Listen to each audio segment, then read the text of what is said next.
Yo, what is happening? Coach Brad here, and I just wanted to take a second to let you know that if our YouTube content hits the spot, then you will love what we have going on at enhanceyoredge.com. From hilarious poker stories in our table talk section, to in-depth strategic content on the blog, to learning from the masters of the game on the Chasing Poker Greatness podcast, there's something there to sate all of your poker desires. So for now, sit back, relax, and enjoy the show. Be back in the saddle doing some streaming. Tonight we're doing a little test stream on the Twitch/poker channel. I'll be hosting it, hosting my own stream on my own channel, twitch.tv/enhanceyoredge. So you'll be able to see that at the same time.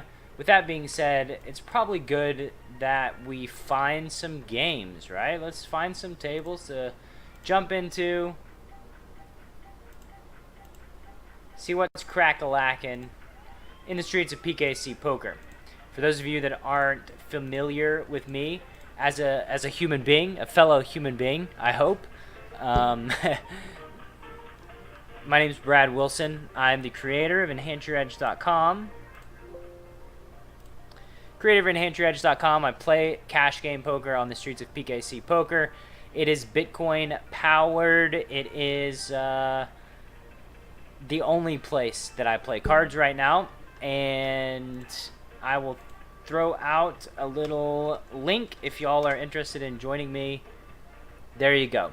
Come play with me there. Bradbot, helping you out. Let's see here.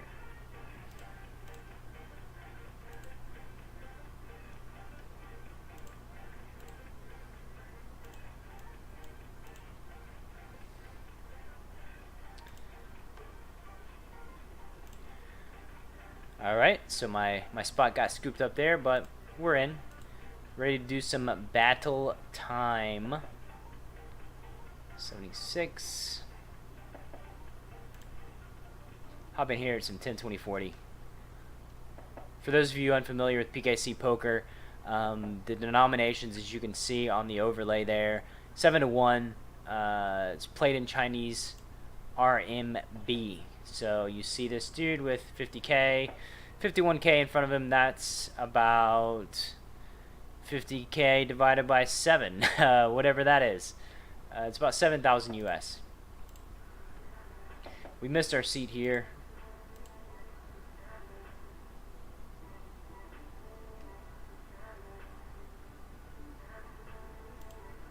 $83. Try this one out.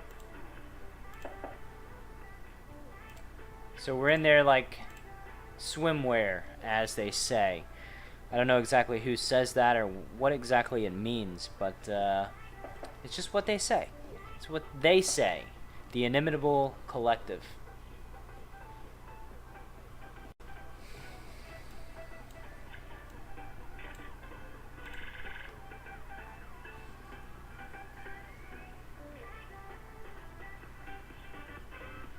So over here, I'm going to click the sit out button because there is no auto post blinds option. So you have to sit out so that you don't just auto post when you don't want to.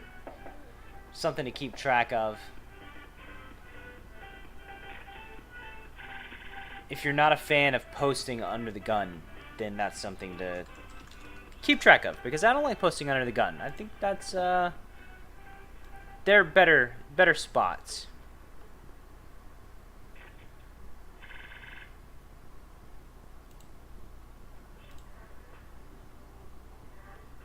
That's a joke, by the way. It's obviously not a good thing to post UTG.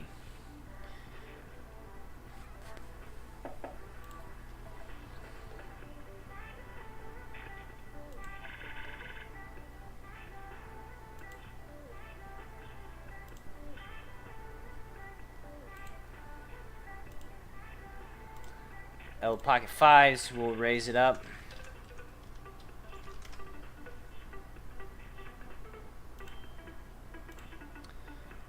$490.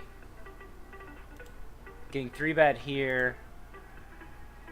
Can't really call with our pocket fives. Unfortunate. Unfortunately, that's the case.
There we go. Had to make sure that I hosted my own damn self in this little test stream, and my little bot's probably not going to tell me what's happening either, so tell my folks.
What's up, Dead Money, MVP Chipper?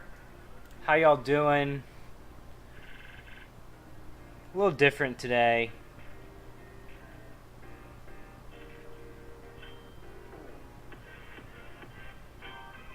It's a big open. We'll fold.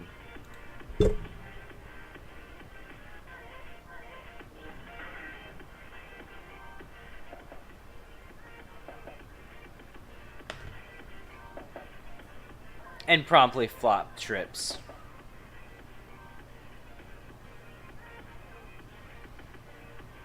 Instantly rewarded for folding.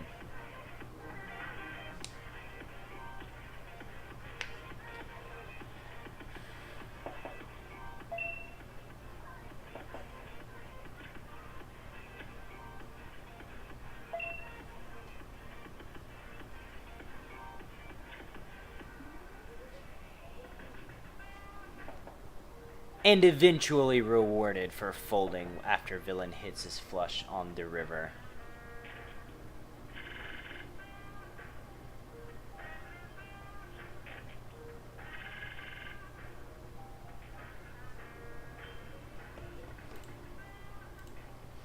I know. Mr. Jabron Lames, who's calling me out on calling my stream short last time. I'm a caged animal, man. I'm a caged animal. These obligations, it's a tough world for me.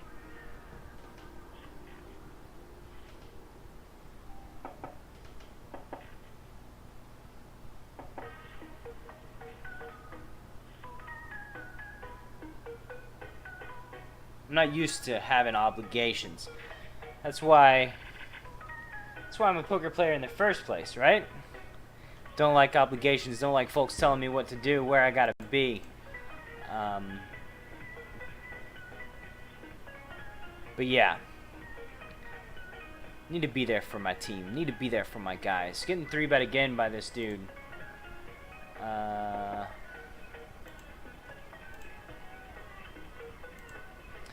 cold flat up here. And we just let it go. I think a pretty common mistake folks make is assuming that the more often villains are 3-betting us, the weaker their hands are.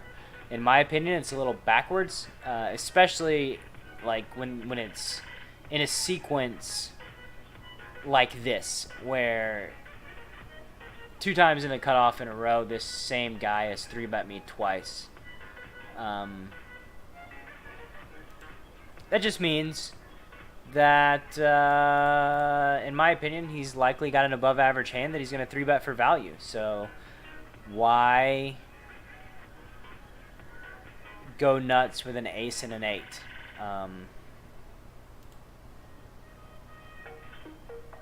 Because folks are aware of their frequencies. They're aware of how things look. And I think that if you take a moment to have some awareness in your own game, if you're thinking like, and yeah, we're calling this one, it's a very small 3-bet.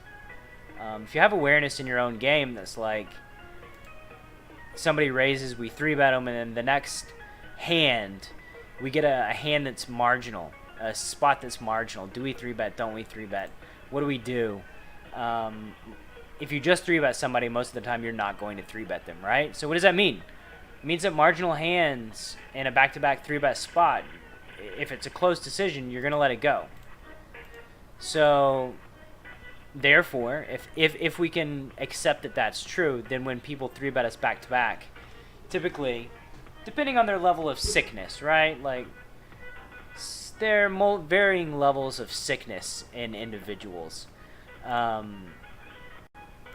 Here, I think I'm just going to go bet. Villain can have some, like, 1 pair of spades type hands. But if we go bet, I'm feeling pretty good about realizing our fold equity. But yeah, there's different levels of sickness. Some guys can, play the leveling game and 3-bet relentlessly. For the most part, folks kind of fall into these predictable patterns.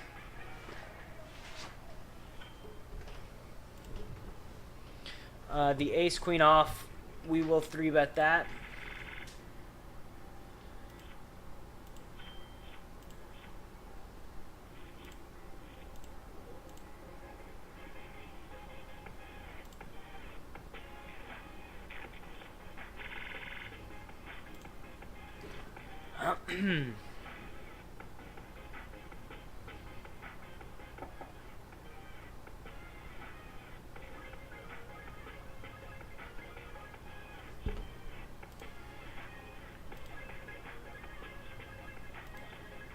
What's up, Toe in the Pink? Nice to join us.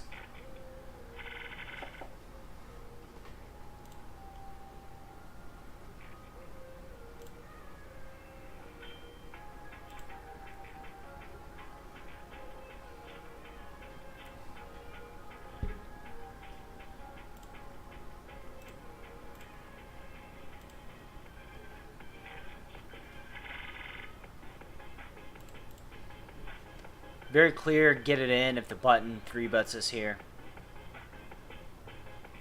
Player on our left looks to be playing way too many hands and not winning that often, which is a recipe for likely being a recreational player. So we can sort of move forward accordingly. On ace high here, since he's a recreational player, number one, he can have more aces in his range than maybe a pro, and number two, we want to give him a chance to bluff.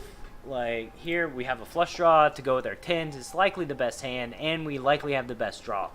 So give him an opportunity to bluff, and now we're just going to bet small. There's no reason to go big. Just bet small for value. Try to get called by some pocket pairs that just want to get this showdown.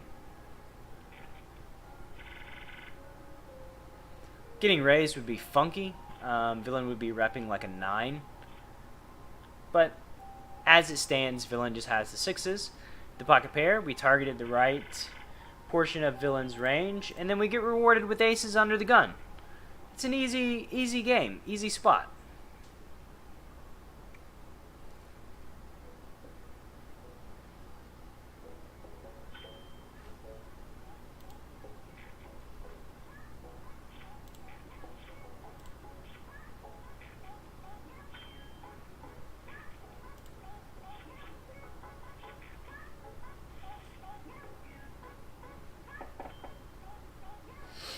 A jack deuce, we're gonna bet and go in the half pot range. Villain, either Villain is likely to continue with all of their jack X's, possibly their 8 X's. Here we need to just keep betting.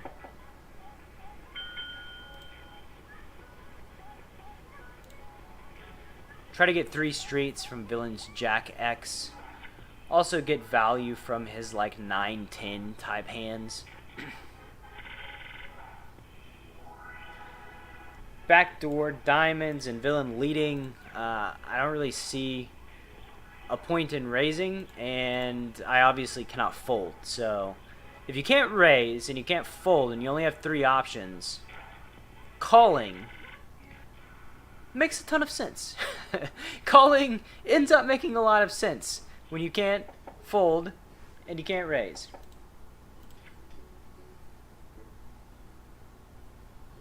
Nice little pot to get us going. Up over 1,000 US now. Good time for the stream. Good time.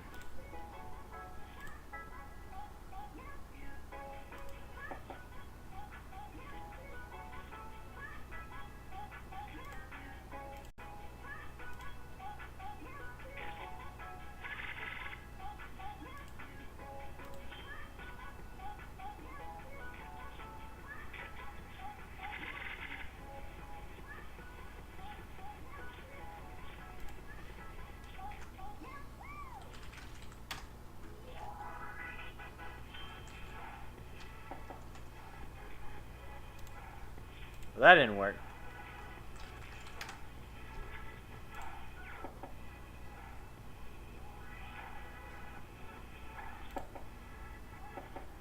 Apparently my chat bot doesn't work in somebody else's stream, so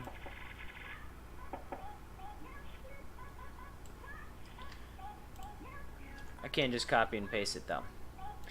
For you folks that are watching on the Twitch, here we'll go ahead and 3-bet the 5-6 suited. Who are watching in the on twitch.tv/poker. This donkey fuck guy. King queen suited is definitely going to be a defend.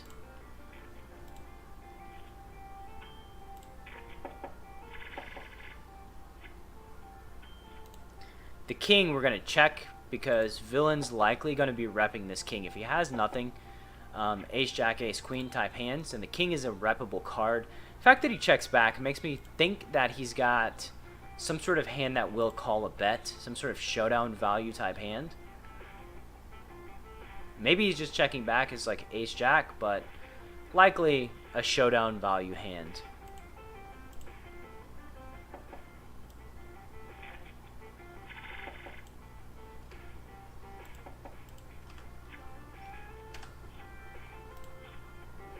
By the way, I'm very grateful for Robbie at Card Player Lifestyle to be letting me stream on the twitch.tv/poker channel.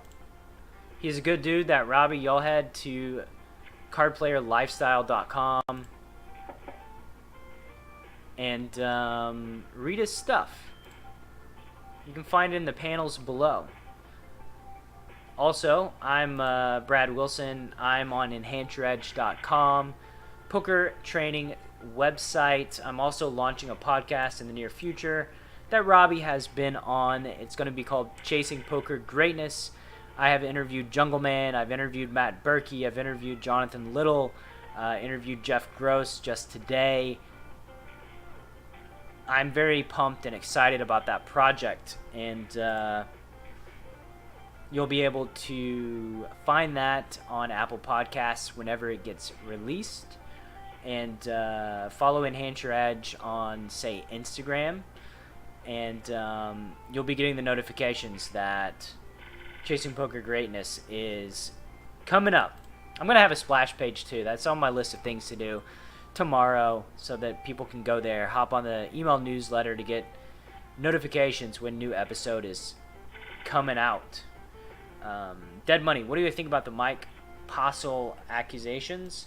I don't know. I haven't read them. There's been some talk in the Enhance Your Edge Discord about that dude, but I don't know him personally. I don't know what the accusations are, so I can't really give him any thoughts other than,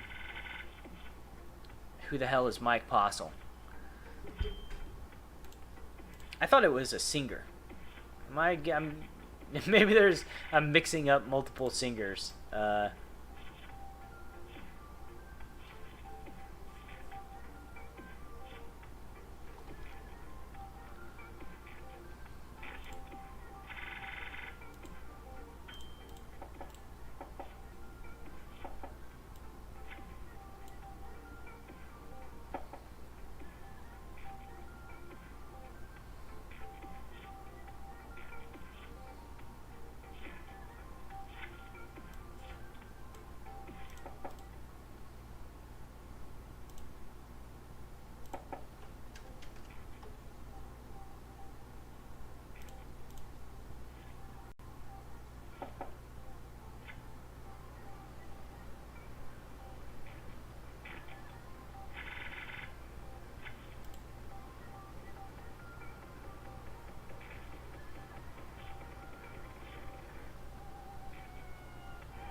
For those of y'all watching, you find ladies and gentlemen in the crowd. You find lady and you find gentleman. If you want to play with me on the streets of PKC Poker, head to enhanceyoredge.com/PKC. Use my invite code to download and hop into action. You gotta have an invite code to play. And also, when you sign up using my code, don't forget to hop onto my email list. Once you deposit, shoot me a message confirming your deposit, and you'll get some PKC training materials, some raise first in charts. Here we are going to be 3-betting our 6 and our 8. Some raise first in charts, 3 PKC training videos, and a goal setting webinar that I did with my good friend, Olympic gold medalist Adam Creek. All for free, just for showing that you deposited on the streets of PKC. You can either email me, brad@enhanceyoredge.com, or you can join my Discord and just send me a screenshot, or send me a message on Instagram.com/enhanceyoredge of a screenshot showing your proof of deposit, and I will hook you up. I got the hookup. Holla if you hear me.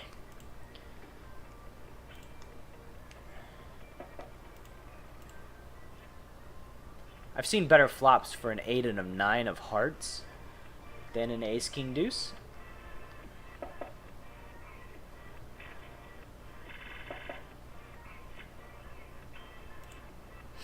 I will say this. I am going to stab here.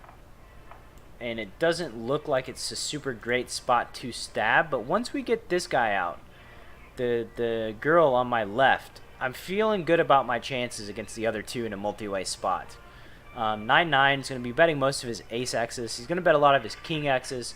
He's going to bet his flush draws. So when he doesn't bet, I don't think he's got very much. And then the pre-flop raise are checked, and I think they bet a lot of their value as well as their draws. So the only player we really have to worry about, even though it's 4 ways, it's a multi-way spot, and it's 4 ways, so you might be a little concerned. However, really we only have one player that can actually have like it, whatever it is, right? Even if it is only ace jack with the jack of clubs. And even then, we have an uncapped range, so we have all the flushes in our range, so we can go ahead and bet the turn too. We can kind of go ham in that spot. I know that it can be a little disconcerting to just fire out 4 ways in a raised pot like that with just an absolute squadouche, no airball, but really there's a lot of information to be had based on the flop actions, and if you're capable of picking up that information and using it, you can pick up some pretty sizable pots just by being very strategic on when to bet out based on the given information. Like, I think we picked up in that pot, we picked up 1,400 chips, which is $200. And when you're looking at big blinds per 100 or an hourly rate, that picking up $200 is a pretty big deal.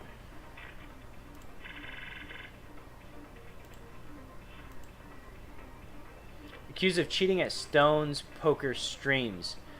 So is he like and now we get 3-bet by this dude. He's 3-bet us quite often up into this point, and obviously with ace king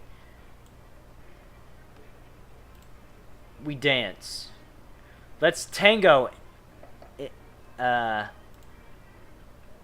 Let's tango, my man.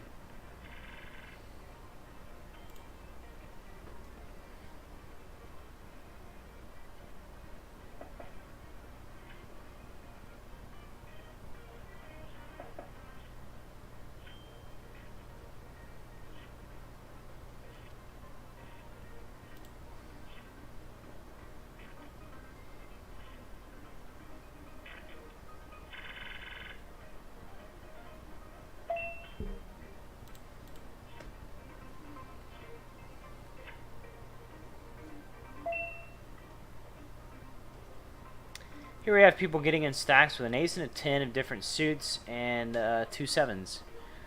So the games are good. The water is warm, boys. Let's hop in. Let's hop in. Put it that way. There's a reason why I only play on the streets of PKC Poker, and hands like that, that's a big part of the reason. The ace-4 here, I'm almost tempted to just cold 4, and by almost tempted, I am going to do it. We have depth, so we just say, F it. We have an ace blocker, which is, I think it's good and bad. The king-high board, I think, is pretty good for us. We're going to bet 1,200. Or just get donked into, and we'll fold, and we'll kind of see. Let's see what villain called our cold 4 with. A jack and an 8 of clubs, flopped a flush draw, and then opted to lead. Once again, I think pretty safe to say that the games are good, guys. The games are freaking good.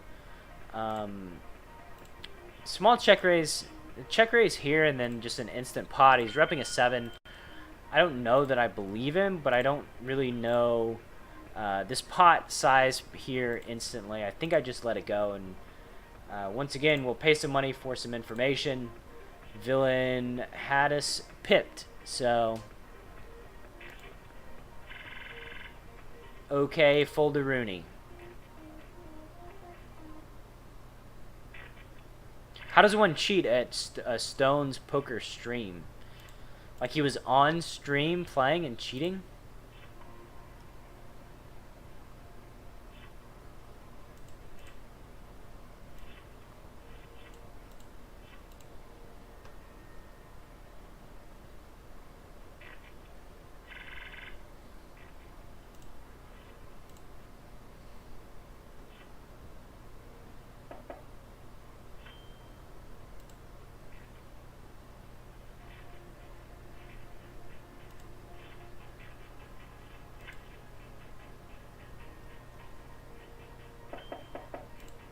What is up, Robbie? I see you're in there. I thought you were going to be sleeping, my man. I guess you wanted to see how things went down. See how profane and awful I was being on your baby. I'm not going to keep betting with the king and the 6. I can have the best hand. Villain can have a myriad of gutters. I don't know that necessarily he's going to be checking the gutters down, but he's not going to be folding an 8. He's not going to be folding a queen to a double barrel, so I guess with king high I can hope that I fold out ace high, which is what he had, but dim hopes. Dim hopes.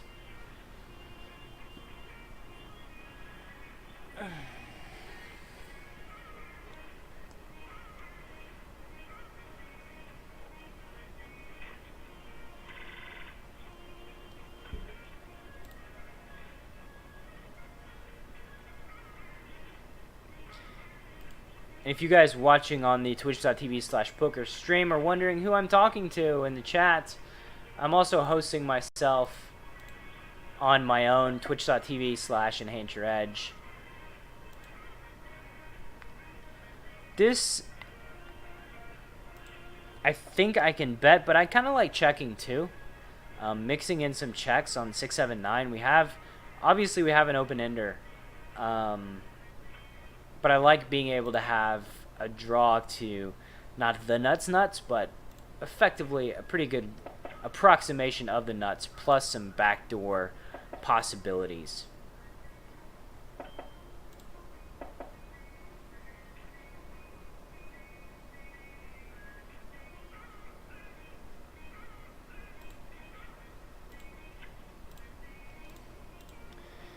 Access to RDIF and was able to somehow see all cards. Yeah, that'll do it. I guess that's how you cheat on stream. And I wonder what the repercussions are going to be. I mean, somebody's going to get sued by the players that were negatively affected. Do those guys get their money back? What happens? And this is the thing, right? Yeah, I'll check YouTube when I get done and look into it. And it's a security flaw, right? Now all of a sudden, those streams don't look super secure. People may be less apt to go on these shows and do stuff because of this security bug.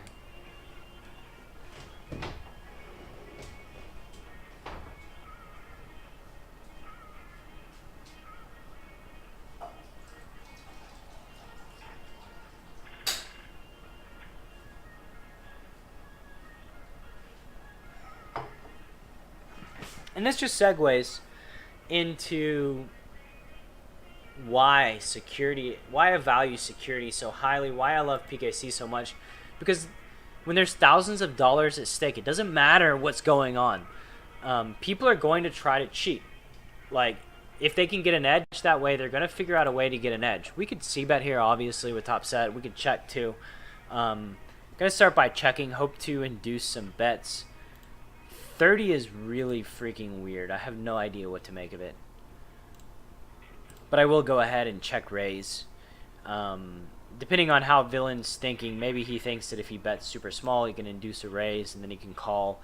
Or he's just betting 30 to kind of click some buttons and hope everything falls in place super well for them. I don't really know the thought process behind such a bet.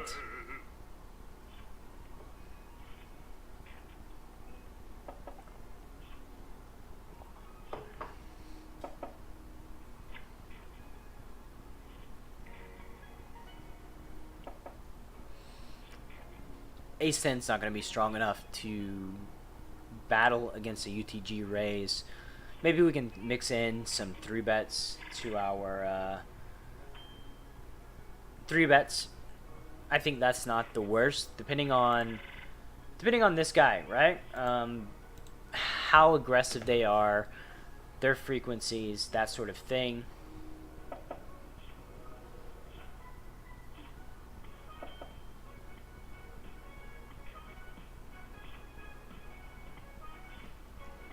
And we'll start out, we'll bet 1/3 here with our middle pair and backdoor heart draw. Villain called. The 8 is a pretty atrocious card. It completes, you know, gives all the straight draws a pair. Now we are just beating Villain's deuce X's and Villain's pocket pairs. Here we could opt to go for an overbet and turn our 7 into a bluff. It's actually probably not the worst idea. Try to fold out most of Villain's range. If they got a flush, they're likely to bet. So I feel pretty cool, man. Pretty cool about overbetting, bluffing the river there. Cool, Daddy-O.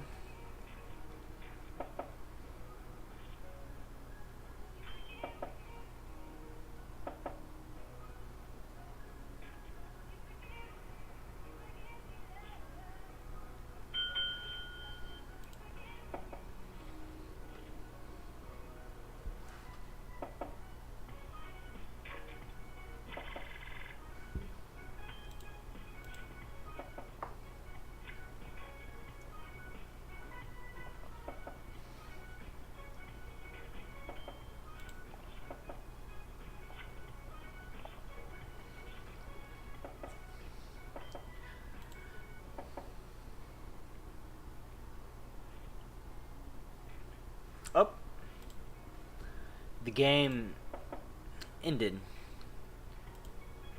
just when it was going so well.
Shoot a link in here, Dead Money too, by the way. And under the gun raised, 300 win 11. I think we're just gonna fold our queen 8. Villain's half stacked, so not a ton of incentive to get the villain. Getting close to 4-1, meaning we need about 20% equity to continue. It's 3 ways. A lot harder to get to 20% 3 ways. This is obviously a great flop for us. 9-7 deuce. If we were in there, we would be check raising the flop. We're not in there though, so all we can do is postulate and speculate and wonder.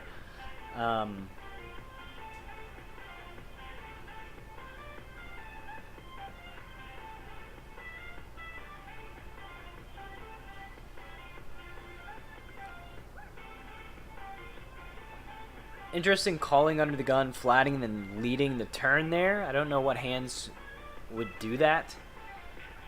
And then fold to a shove like It's really bizarre to me. If you had a hand with equity, like maybe he's just doing some sort of weak lead type hand, as Doyle would call it, a post-oak bluff. Not entirely sure.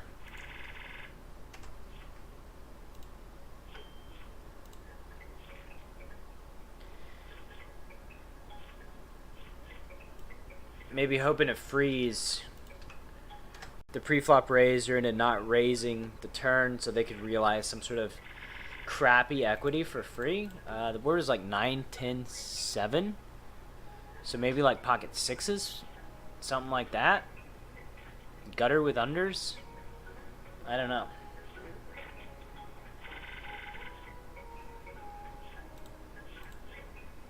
Maybe they opt to flat with like a hand like ace jack. They turn a gutter with overs and they try to lead and then fold to a shove. I just don't know. It's hard to imagine a hand that takes that line. With that being said, it's clear that a hand did take that line. Whether it's hard to imagine or not, they did do it. So.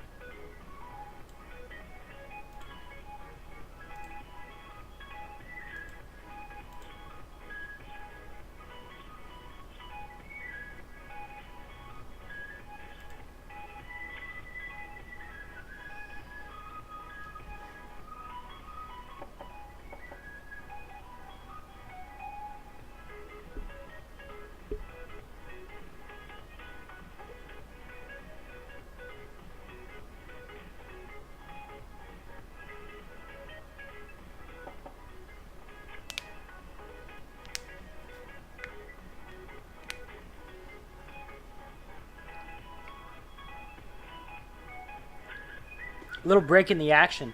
If you're watching on YouTube, if you're watching the replay, look in the comments section below. You can find your link to join, download PKC, hop in the action.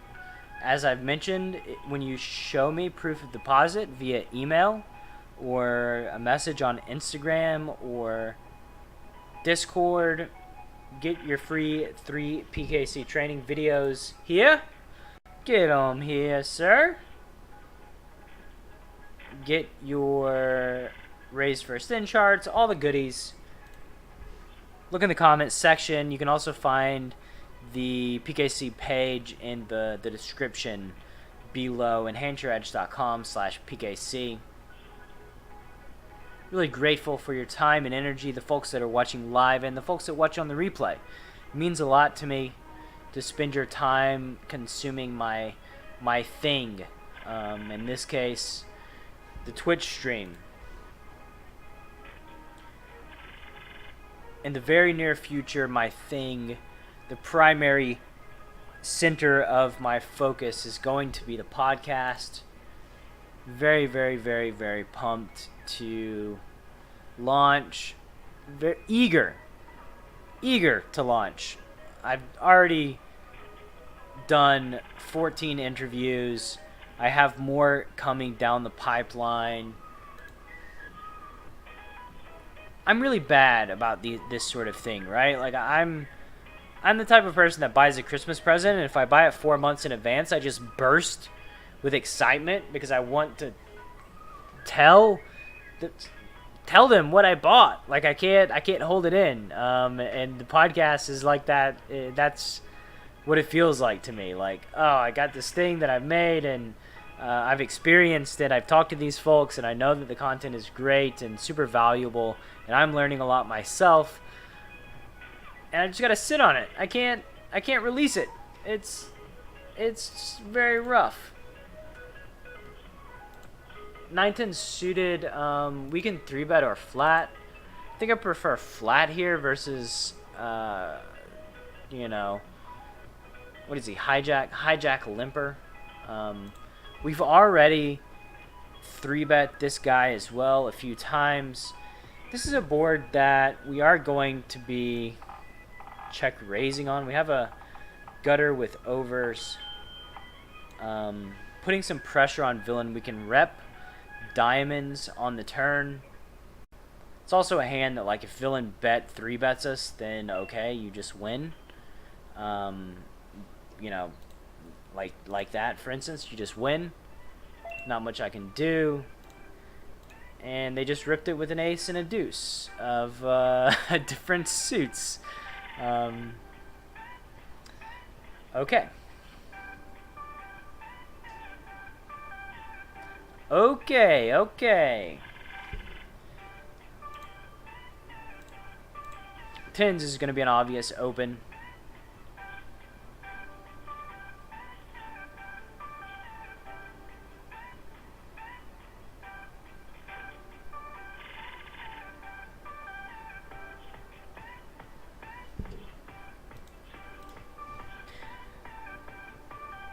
And I guess they're ripped with the ace of diamonds, the bare ace of diamonds. It's hard to justify, but I do like the fact that they did have the ace of diamonds. I think it's a pretty tragic situation for them if they jam and get called by, like, ace 10 of diamonds, like the nut flush draw, and they just have, like, ace deuce with the deuce of diamonds. So at least they block me from having the nut flush. Which I do think is a good thing for them when they're shoving with ace deuce high, no equity, no draw. They don't want to get called by ace 10 of diamonds. So at least they got that working for them.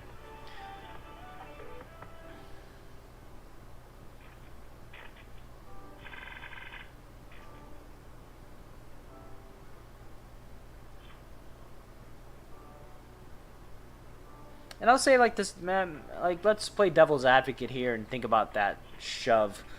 And say, like, okay, well, maybe they're folding out some better. I mean, obviously, most of the things they're folding out are better. But, like, king, queen of diamonds, or queen, jack of diamonds, or king, jack of diamonds, or king, 10 of diamonds, those type of hands likely have to get it in. And they are, ace deuce is technically beating them. It's about a flip, flush draw, like some sort of combo draw there. It's going to have ace deuce. There's really, if I call, then ace deuce is not loving life. They're either flipping or they're just drawing very, very, very slim. I think they can give it up. I think they can give it up to my raise.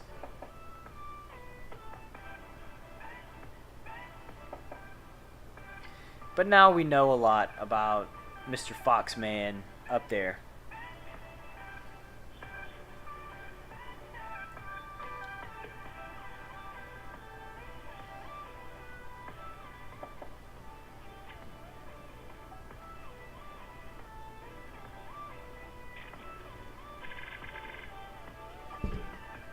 Another thing, too, that I'm trying to get off the ground is an Enhance Your Edge home game. On the streets of PKC, it'll be 248 with a 2 ante in RMB, which is basically like the buy-in will be $800, which is a little more than 100. Be a cash game, stream, and live. Trying to get 8 folks. I'm not going to playing it myself, but I will be watching and commentating on Twitch. Players in relevant hands will be turning over their cards so that I can give feedback. And it'll basically be a show of interactive coaching. So if you're interested in signing up for that, once again, email me, brad@enhanceyouredge.com. Shoot me a message on Discord. However it is, I need to get you added to the sheet. It'll be a private game on PKC that you'll need a password to enter. And I'm just really looking to get that off the ground. So if you're interested, hit me up. Get in the game. Also, can add you to my PKC training part of the Discord that's gated off. You have to get access from me to get in there. Oh, we got a big pot going on table number 2. Queen 9 high versus a pair of 8s.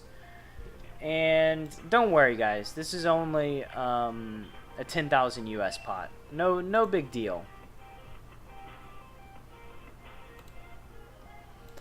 The king 10 suited here. We are going to call the 3-bet, and now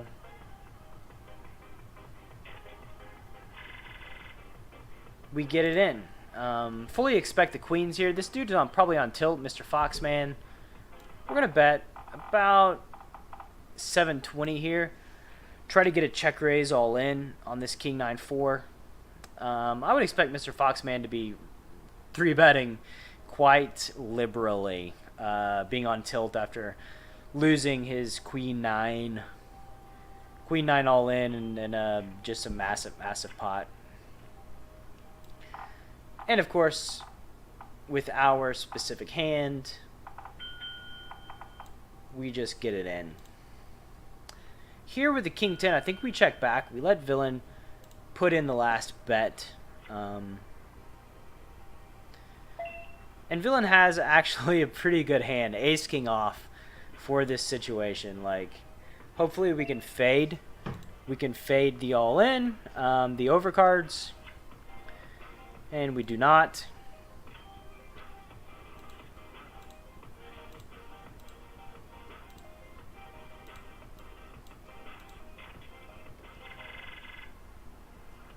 We do get lucky on table number 2.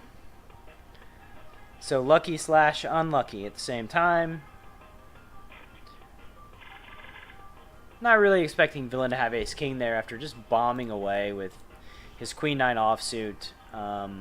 They just happened to get a hand. And now they're 3-betting again.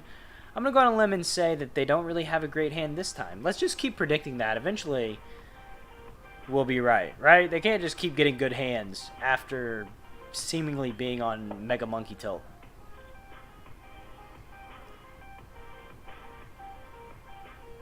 And there's the 4-bet. Now here's the shove. Here's to get it all in. We have a king and a 10 this time. Need a little jack ball so that this fella can stay in the game. Come on, jack. One time. Too bad. No jack. My money just goes to the dude. Goes to Mr. Fast Roll.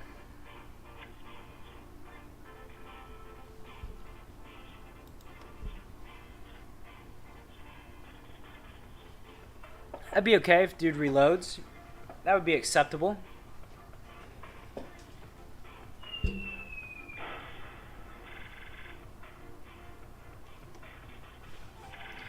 Need to get myself some more water, but we got hands to play, boys.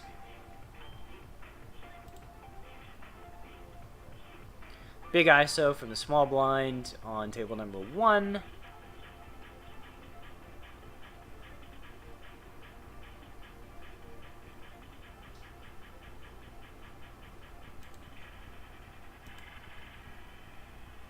Flat from the bunny. The bunny. Table number 2.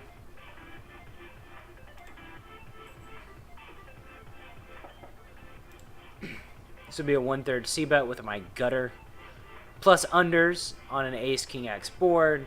It's a board where we have...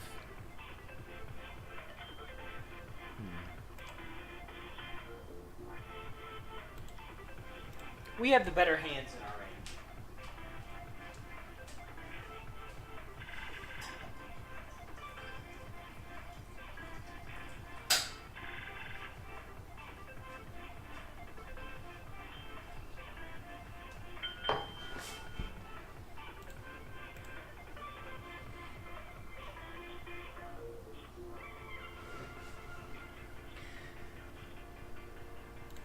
Those of you just tuning in. Those of you just tuning in. I'm Brad Wilson, founder of EnhancedEdge.com. I'm very, very grateful that you're joining me. The King 10, we bet 1/3. Now we'll check back, try to realize some equity. Once again, we can have the best hand. It is possible. Be optimistic, guys. Completing our flush. Now we're just going to raise and hope to get called. The question is sizing. We're going to go pretty big. I don't think villain's going to be folding a lot of their ace X's facing a raise. So since we believe villain will be calling a lot of their hands, raising bigger is preferable to raising smaller because we want to make more money. And this guy, 44 VP, 41 win rate, he's, you know, we can afford to exploit him because he's not going to be over folding versus our big raises. He's not going to understand exactly what's going on. He's just going to have kind of a static call range, and we exploit that by just raising bigger.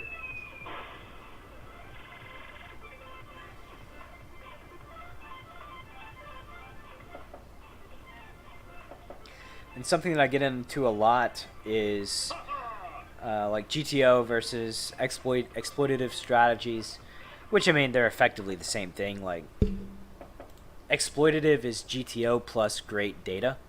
They're not really separate entities, but either way, like,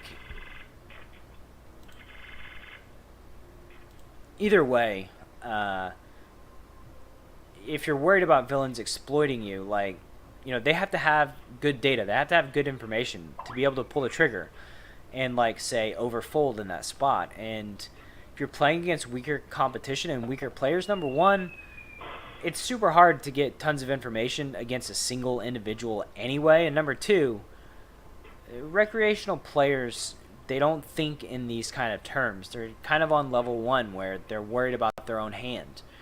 And they simply are playing the strength of their hand. And so you don't have to worry about any of the advanced strategy. You just make the most exploitative play. You ask yourself on the river, how much is this villain willing to call? And if with the hands that I presume that they have, and then you just raise to that number. It's really that simple. In a lot of cases, maybe you're facing a decision on the river and you're wondering whether or not to bluff, and a good question to ask is, if I had value, what's the amount that I wouldn't bet because I don't think villain's calling? And then bet that amount, right? Like, if you think, if there's 400 in the pot and you know, you have 1600 behind, and you ask yourself, like, if I had the nuts here, what would I be afraid to bet because I don't think villain's calling that much? And if it's like $680, then just bet $680. Like, it's really that simple. Don't be like, oh, I need to bet 3/4 here and I need to balance it, so I'm gonna bet my bluff here 3/4. When in your heart of hearts you know that this bet is most likely getting called. Like, don't let your allegiance to GTO cause you to make plays that you know are just going to be losing money right then and there.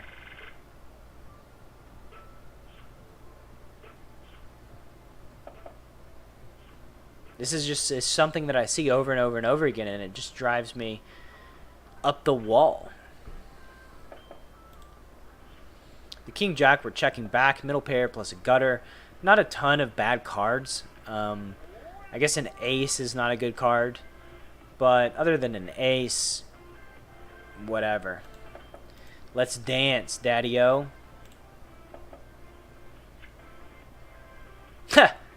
There we go. We should have bet the turn, actually. Sort of protected against villains like one pair heart. This specific hand is why we should have bet the turn. To deny villains equity, charge those draws, little one heart draw type things. Bad Brad should have bet the turn.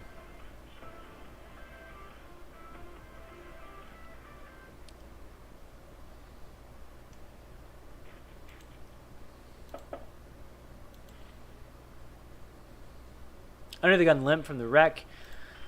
Remember, I did raise last time to 700 as well. ISO'd in, I think, a very similar spot to this, which feels good to me. Feels good doing it 2 times in a row with a hand like queens, especially if villains can get suspicious of me. You want villains to be suspicious when you have a hand like the queens. Here, top set.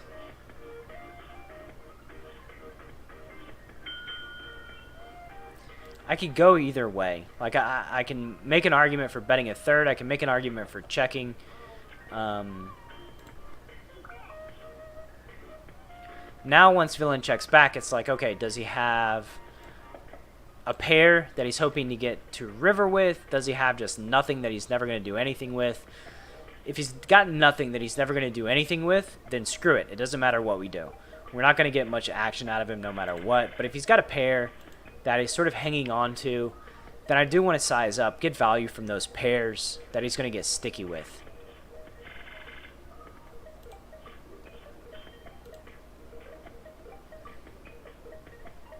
In hindsight, I wish I would have bet a third on the flop, but can't let hindsight drive you. Hindsight bias is very strong in human beings, and it can lead us to some silly situations where it's like, okay, well, I should have done this because villain had exactly this, and like you sort of reverse engineer how you feel like you should have played the hand versus villain's specific hand. But that's not poker. That's not how it works. You have to use the information available to you at the time, and when you know what villain has after the fact, yeah, everything gets a lot easier. When you know villain's cards, like if you're like Mike Postle, it's easy to win in sessions when you know what the heck everybody's got.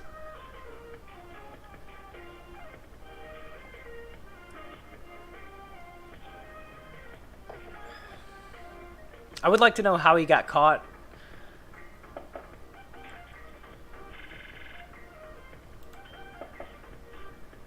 I mean, it's a pretty big scam. It's a ballsy scam. He's on stream doing it, right? Like, that's,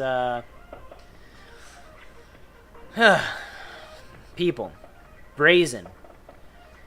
Now you take that, and now you take a situation where like that, where dude's on stream scamming, and imagine that, you're playing anonymously against folks in some random place, it makes the scam seem a little, it makes it, you would think that it's more common, right? This guy has public repercussions. His credibility, his image, his brand, him as a person in the poker community, automatically excommunicated. Done. No, do not pass go. Do not collect $200. Dude is done for life in poker, and done for life in any verticals related to poker, because they're just going to absolutely cream him. Now think about collusion or cheating when you don't have these amazing consequences, these drastic, severe consequences, and you can just imagine how the allure appeals to folks, and that's why I love PKC, and because their security is top notch, and that's their value. That's the whole value of the platform, is ensuring that these douchebags get caught, they get their funds confiscated, and they're not allowed to hurt people.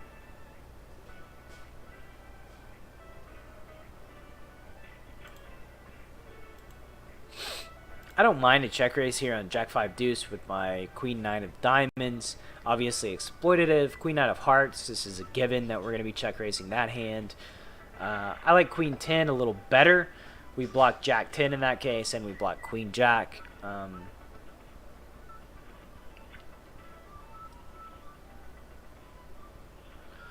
Looks like a set of sevens are probably going to take it down on table number 1. Good for them. Way to go ahead and beat up on an ace-king high. King Jack off here. We're going to flat. 3 betting to 1200 is probably a little better.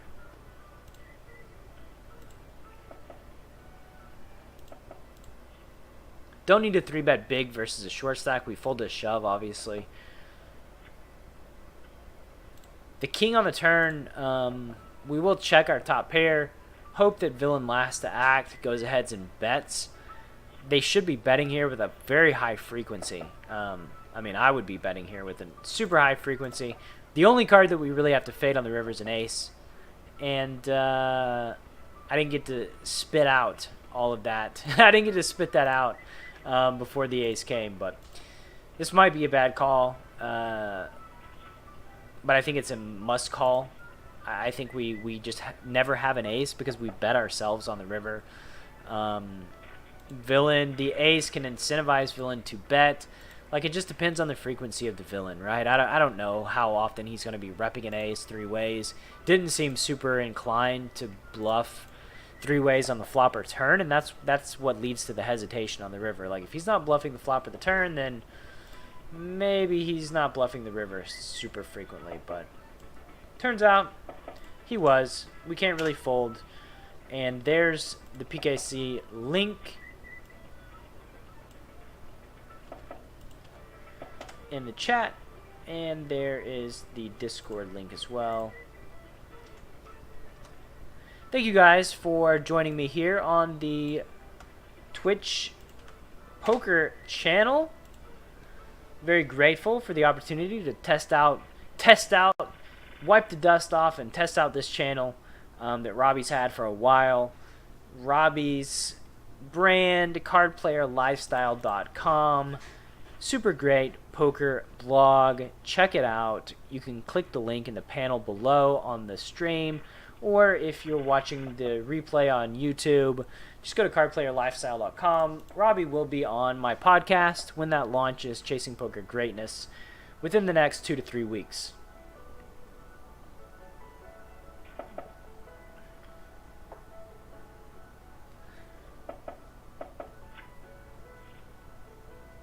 Old Joel Ingram, eh? And nothing's proven, so okay. I take back the douchebag comment until it's proven. Again, I have no information to go on.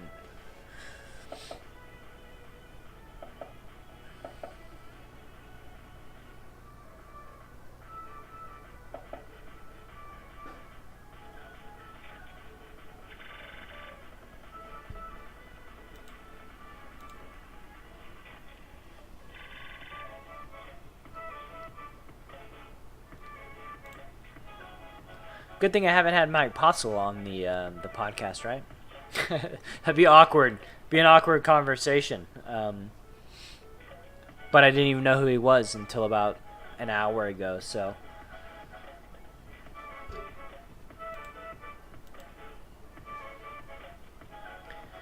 we've grinded it back up. We're back up to close to plus 1,000 USD.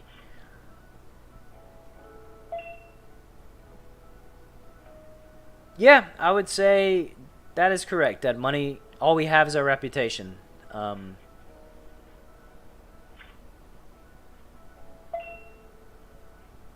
Even in the case of PKC, and I want to put that out as a disclaimer, I love PKC. I love the platform, love the brand, love what they're doing.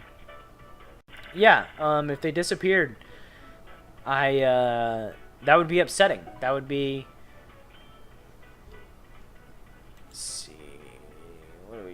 What do we do? I guess we'll just fold our king under 9. With the knowledge that I have, I believe that if that were to happen, all the players would get paid back. It wouldn't be like a disappeared, dust in the wind type situation. But 2, keep your balances low. Like, don't leave more money on a poker site, any poker site. Don't leave more money than you're comfortable with losing on there, because I lived through Black Friday, right? Like, Full Tilt, Poker Stars, Ultimate Bet, Absolute felt legit, right? Like, they were legit. They were, advertised everywhere. It was a big deal, and they disappeared overnight. And that's sort of, unless you're living in one of the good states, the Nevadas, those type of places that have the regulated version of Party Poker and Poker Stars and that sort of thing, then you have to take your chances. You got to try different platforms, whether it's Ignition, ACR, Global, or PKC. You just have to. Well, what choice do you have? You don't have a choice. So, for my money, PKC is the best, highest value proposition. The games are the best.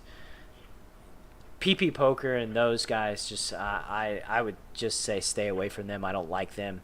I don't like ACR either. I don't really like Global Poker. For me, it comes down to Ignition versus PKC, and I've played in both games, and PKC is better to me. So, plus, I don't really know who the hell is running Ignition. I know they're regulated by like the Kawanuki gaming tribe, or they were. Now I don't think they're regulated by anybody. I don't really know. So that lack of knowledge it's tough on me. I like knowing who's running the show at PKC, and I have a friend that is, or maybe he's not running the whole show, but he's vice president, which can't really get much higher than the VP.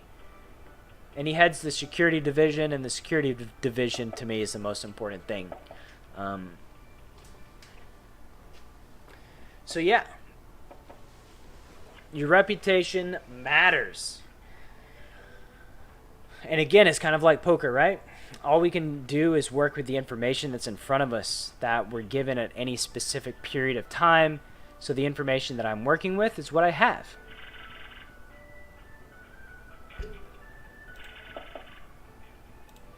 If I ever felt uneasy about PKC, if I ever felt uneasy about anything, I would be the first person to Chicken Little it, right? To tell folks, hey, be careful, that sort of thing.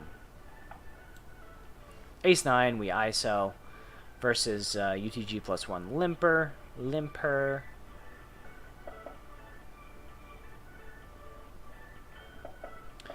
And we get limp raise, very small, so we will fold.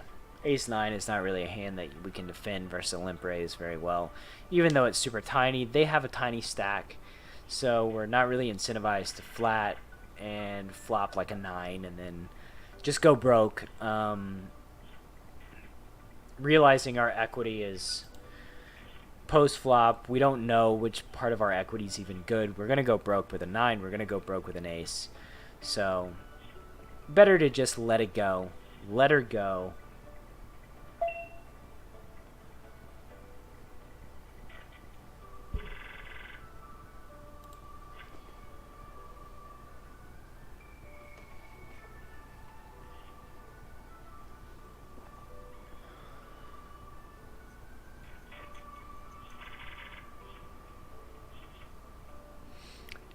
Yeah, dead money. I'll look at the data. I'll watch the Joey Ingram YouTube, and sort of I can give you my thoughts. I can give you my thoughts after I get the information. It's tough to know before I know what's going on.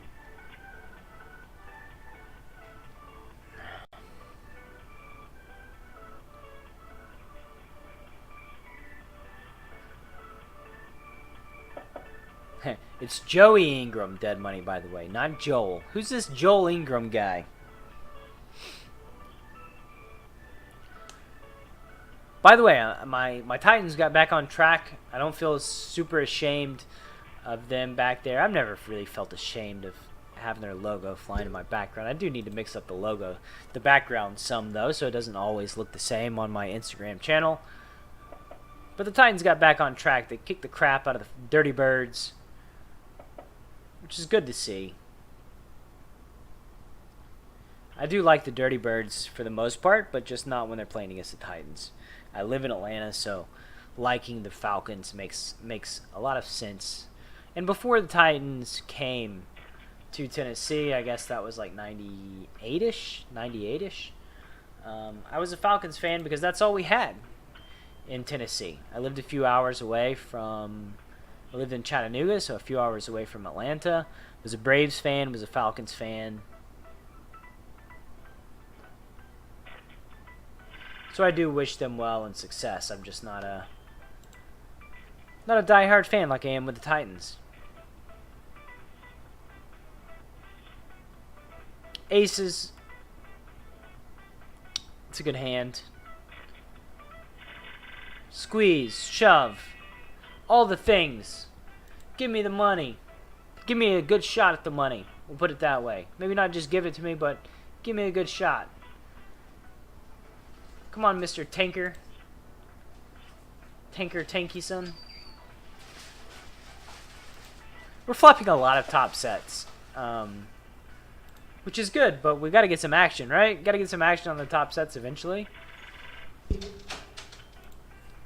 Maybe this is the time. We don't have the ace of spades. We are going to call, obviously. Instead of bet 3-betting, really need to fade spade on the turn. We didn't. Spoiler alert, the spade came. Now it's like, do we shove? Do we call? What do we do? If we call the turn, we have to call the river. Really no ifs, ands, or buts about it. If villain has a hand that he got out of line with that has a spade in it, he can call all in on the turn, but he's not going to shove the river, so I guess shoving the turn makes more sense. Even though, like, obviously, we're not loving the spade, considering we have top set, right? Like, when you have top set and the flush draw comes in on the turn and you got raised on the flop, like, it feels bad.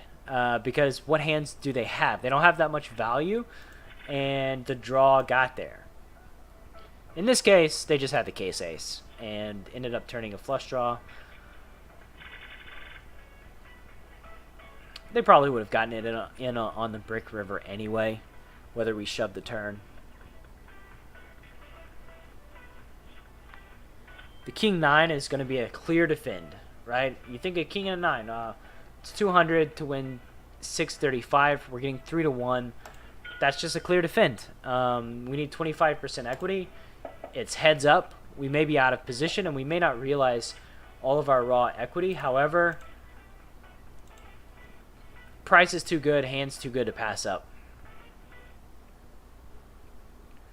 On this board, we have the king of hearts, we have the 9 of spades, 4, 5, 7, 8. Villain can have a lot of just garbage ace-x type hands that he's not willing to call with, so pretty much a mandatory bet there on the turn. Tens, maybe we can just flop another top set, get the money in, and crush it. Crush the world. Right now we're up about 2,000 US, so a good stream. It's a new month.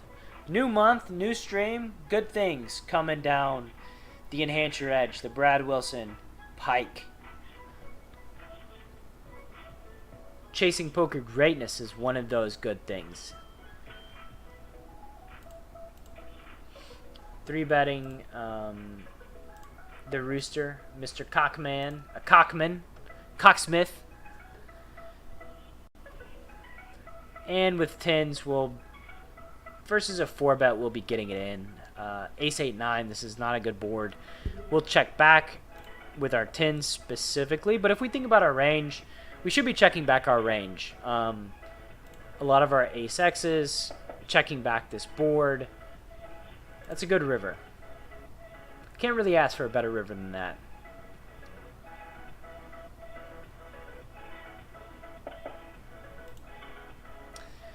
Against all of these checks, and this is going to be a 3-bet, pretty obviously.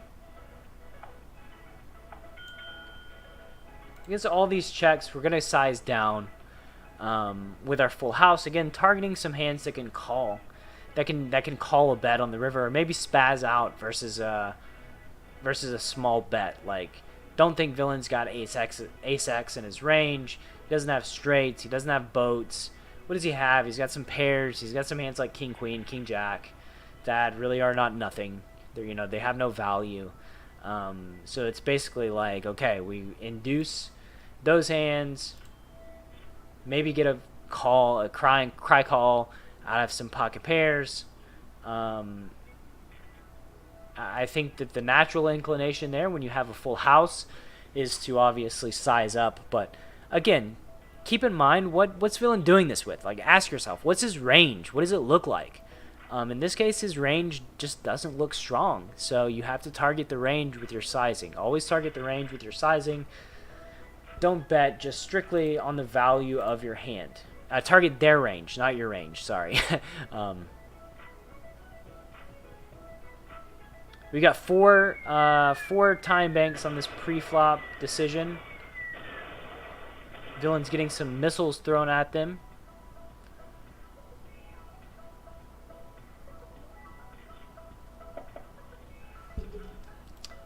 And they folded. Whew! Tough one. Tough decision, guys. Tough decision.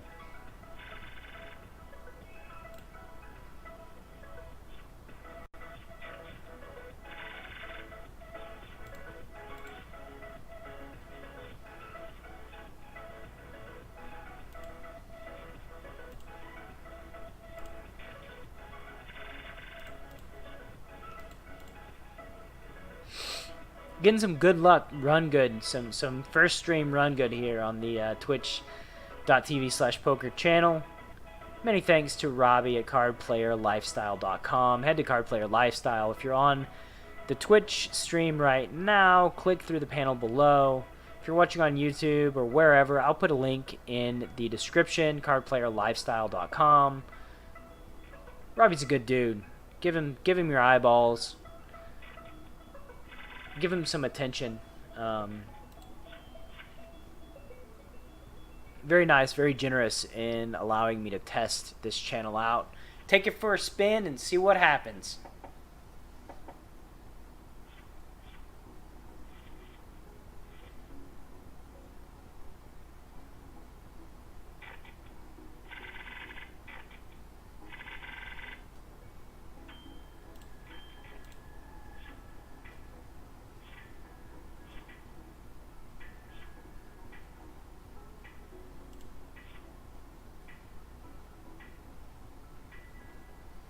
Alex 1211112 sup. How do you not get bored of poker? Because this is a problem with me. Do you like month breaks or what keeps you playing? I'll need more information with this question, sir. Like, what's your skill level? How long have you been playing? What exactly is the problem? Like, are you brand new? Have you been playing a couple of years? Are you a professional? Are you a recreational player? Give me some more info. Who are you, Alex? Tell me more.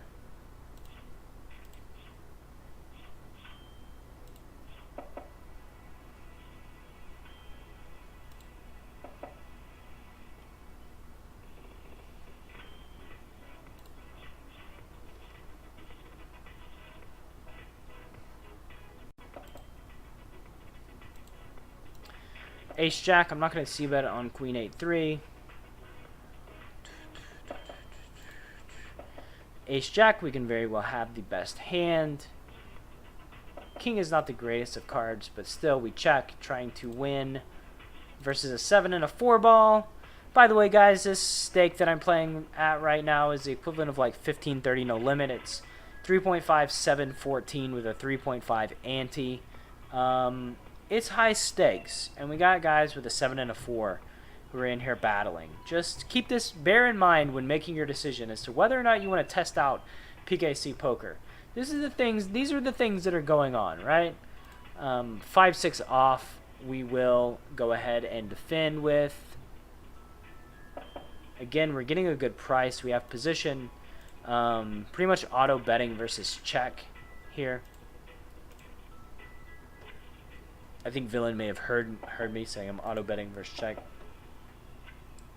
Because he's auto calling, baby. This is like a really atrocious run out where Villain can have a lot of ace X's in his range. The 10 is obviously bad in that we don't have as much rep ability. We don't have as much ability to rep strong hands once the 10 trips.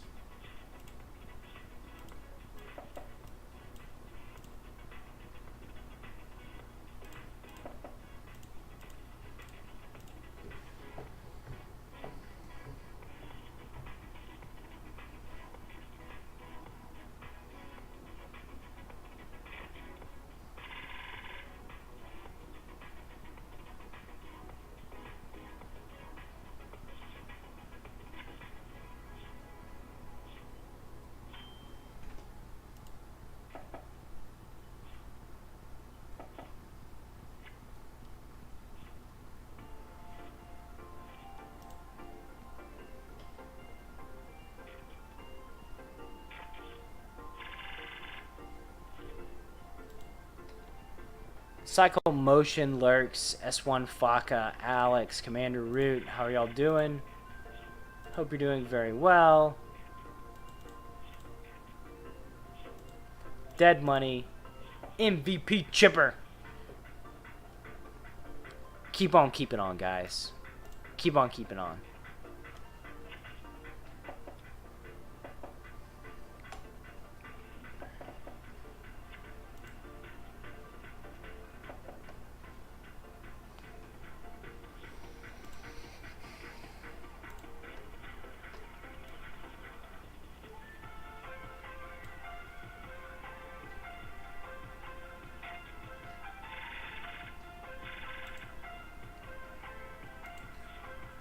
I am going to post after the button passes me here on table number 1.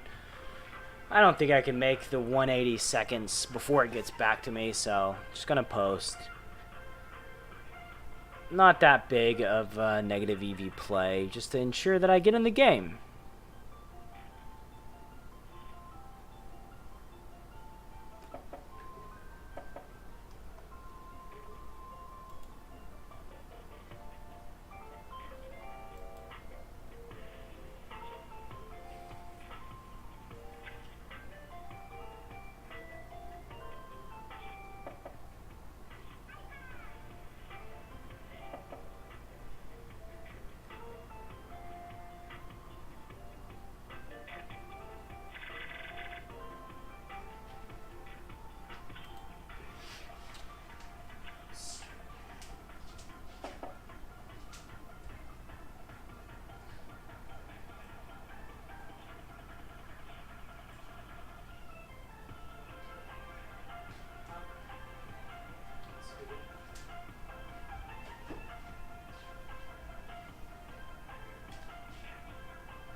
All right, let's give another. What's up, Spreaded D? Another little call to action for the Enhance Your Edge home game on PKC Poker. 248 with a $2 ante. It's about a $100 US buy-in. Hopefully on Twitch. Coming up with a time, trying to coordinate the best time to get everybody in the game. But yeah, if you have interest, you want to play, you want some coaching by moi while the game is going, everybody will be showing their hands, the relevant hands after the hand is over, so that I can give feedback and commentary in real time. Let's do it. It'll be a fun time. Just message me to get on the list, brad@enhanceYourEdge.com, or send me a message on Instagram.com/enhanceYourEdge. Hop in the Discord, send me a message there. There's many ways to get in contact with me. If you're an industrious soul that wants to.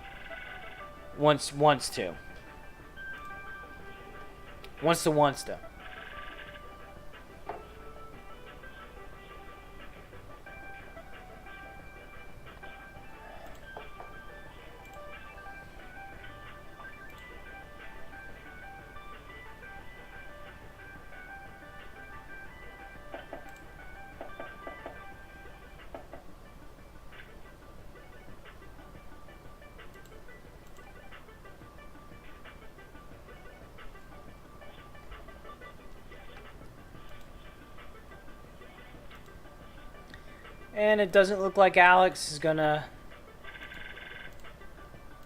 answer or give his follow-up.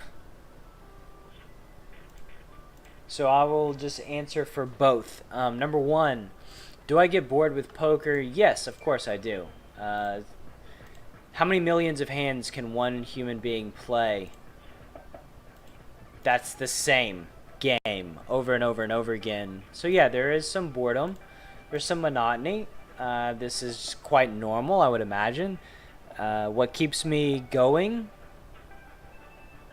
is playing for money, playing higher stakes. knowing that I need to provide for my family. I need to take care of the people that I love, knowing that, my family has goals that we need to reach, and the way to reach them is through playing cards and making money. That I have my own ambitions. I need to pay for things like my team at enhanceyouredge.com. Like, all of these things require money. Money's the gas. So this keeps me well invested into putting time in on the felt and playing cards. But yes, of course, I get bored, and if I get burned out, then I get burned out. If I get burned out, then I do take time off. That's how I deal with it. But I'm in a pretty fortunate situation where I can take time off, and that's okay. The world's not going to end, right? If you're in a spot where you do need to play all the time and everybody depends on you and poker feels boring, I mean, that's a tough spot to be in. It's a really tough situation to deal with, and don't really have the answers in that specific instance. You just basically have to figure out your why. Why am I playing cards? Why am I doing this? What's going to motivate me to keep on keeping on? Getting check raise here on King Jack 4. Villain's check raise range is obviously going to be King Jack, pocket fours. Maybe some King 4 suited.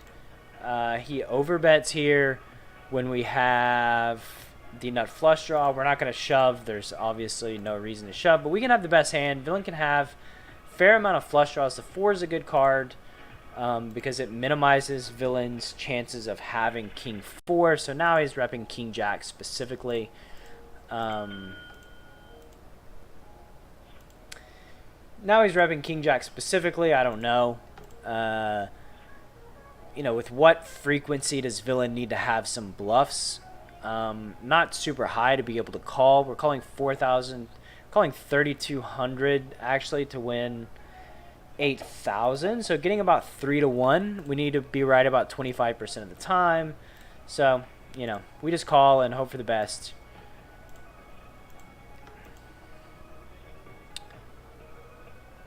It's a hand that did not expect to see, but I'll take it. Split pot's better than a lost pot, says me.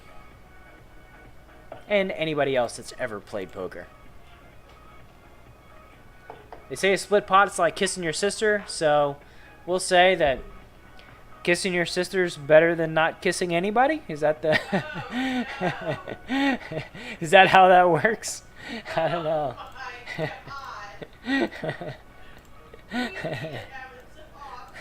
I am from Tennessee. Just throwing that out there.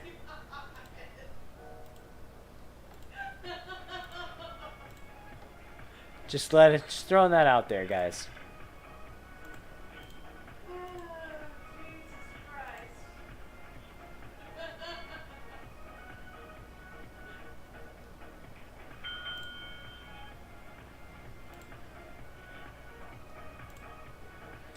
That one I felt worse about for some reason. Villain's repping pretty thin, but I don't know. I can't quantify it right now. I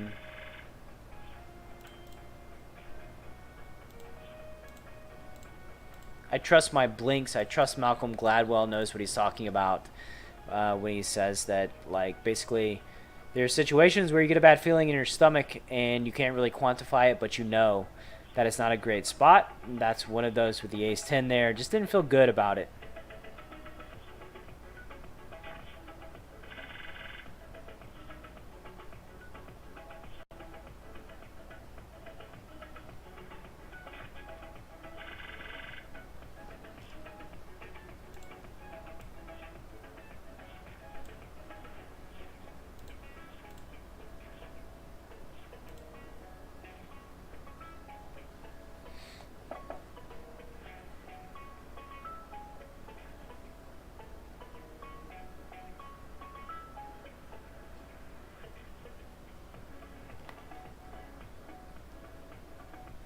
And everyone, once again, my name's Brad Wilson. I'm playing on PKC Poker. My website is enhanceyouredge.com. Check it out. We got a blog. We got articles. We have training videos. We are going to have a podcast very, very soon. Hop on my email list so that you get the notification for when my interviews with folks like Matt Berkey, Jungle Man, Jonathan Little, all these guys come out so that you can consume those podcast episodes. I gotta say, I think they're really good. At least they were really good for me to make. The kind of thing that, you know, I made them. In some cases, like, was feeling tired, just sort of in a daze, a malaise, and then afterwards just pumped full of energy. Like, holy fuck, that was awesome. So yeah, I think you'll like it. At least I hope. And speaking of cutting the stream short, I think I'm going to hop off here. I'm a little tired. We're at about the hour 40 mark. It's been a good stream. Looks like... yeah, it's been a good stream. Plus a couple thousand US. Not going to complain about that. Once again, my thanks to Robbie at cardplayerlifestyle.com. Check that out. Read his stuff. He's a good dude. He deserves your attention. And I will catch y'all on the next stream.